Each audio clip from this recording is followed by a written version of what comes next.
Hello, this is Miss Deegan. I'm presenting on your second assignment, which is the very first time I've had this assignment. This is your grammar and craft assignment. So this is the Monday lecture. Grammar and craft will be a time where we just zero in on a very specific stylistic skill. Sometimes it'll be playful. I'll say things like write a 17-word sentence, starting with the word surprisingly. Little things to just challenge your sense of flow and control of language.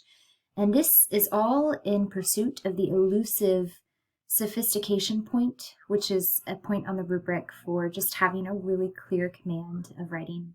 But that's not the main reason. That's just the short-term goal. The long-term goal is to constantly be refining your sense of craft as a writer. Okay, so today I'm going to present on integrating quotes, which is something that you'll use immediately this week as you revise your Wednesday paragraphs. So I'm asking you to write in your BGD and post it to the discussion board your response to this question. Find your favorite quote, whatever that means to you, from Good Country People, and integrate the quote into your own sentence. And then, just to give that quote some context, for 1 to 2 sentences, explain why you liked it. Why did it connect to you in a certain way? But the challenge, of course, is that first part of the assignment, which is integrating the quote within your own sentence. So I'm going to show you what that looks like and explain how to do it. There's basically 2 ways to integrate quotes. You either introduce the quote or you embed it within your own language. I say they are created equal, and they are. You won't get docked for using one or the other. It's true that the second way is slightly more sophisticated. It just represents a more mature type of writing, but the first one is totally fine. If you're quoting a lot, so when we move into longer assignments, especially your 3-page argumentative piece that you'll write in November, you're going to want to do both. It'll start to sound cloying if you only ever introduce or embed. Okay, so what am I talking about, introducing and embedding? Let's look at some examples. I'm using To Kill a Mockingbird by Harper Lee as my example text here. So, the most important rule for all of this is all quotations should be tied to your sentences.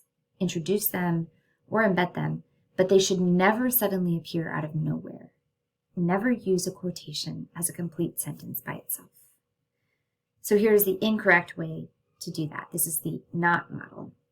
Scout describes Walter Cunningham, end stop. New sentence. Walter looked as if he had been raised on fish food. His eyes, as blue as Still Harris's, were red-rimmed and watery. And appropriate citation. That second sentence there is just the quote.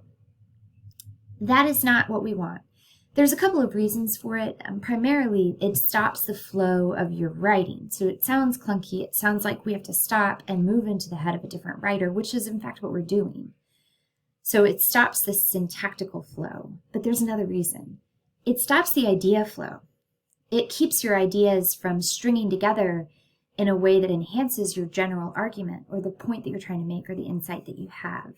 When we stop the sentence and start and have the quote standing by itself, as thinkers, as the person generating the idea, it has a way of sabotaging us. So instead, we try to contain the quote within our idea or our own writing. Introducing the quote is when you include what's called a tag. And you probably have used them in creative writing all the time. The teacher says, the student replies. Those are tags. So you can use a tag to introduce a quote. In this case, Scout says, comma, quote. It puts it within your language, and so it increases the fluidity of both the writing and the idea. Here are some other words you can use. There's lots, but as you're trying to find the way to not repeat yourself, there's so many different verbs that can allow you to introduce your concept. All right, so that's introducing. Now, embedding is when you put those words, the quote, directly into your own syntactical structure. So, for example, same idea in this sentence. Scout recognizes Walter's hunger in his red-rimmed and watery eyes and him looking as if he had been raised on fish food. It's funny, I don't love the way I wrote "and him looking." I feel like that's awkward. But it still sounds more seamless to do it this way than to do it the way I had it before, where I was just relying on Lee's language. Okay, so 2 ways to embed quotes or introduce quotes, some other little rules that might help. What if you want to quote a really long sentence or leave out parts of the quote? You can use an ellipsis, ... A space, by the way, right before you begin, a space after the dots, and a space in between each dot. That's the grammar formatting.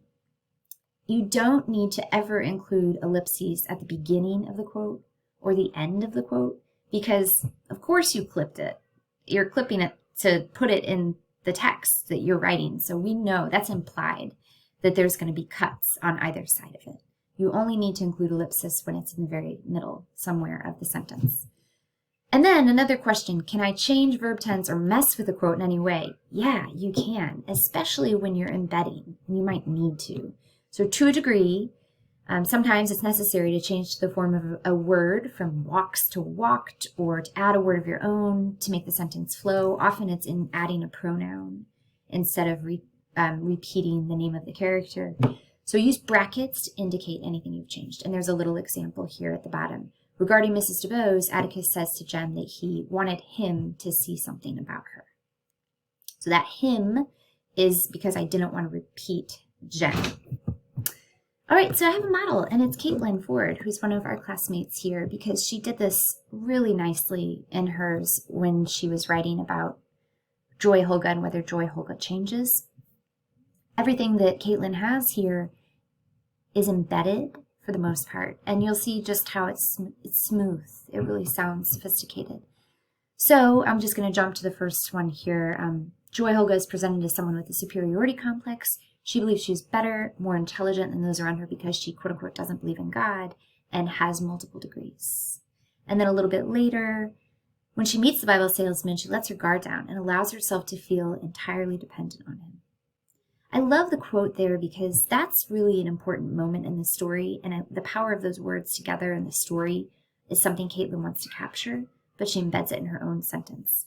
She allows him to take off her wooden leg, something that no one ever touched but her. It's another really great thing to clip. And then at the end, you have, of course, Manly Pointer snapping at Joy Holga that she ain't so smart.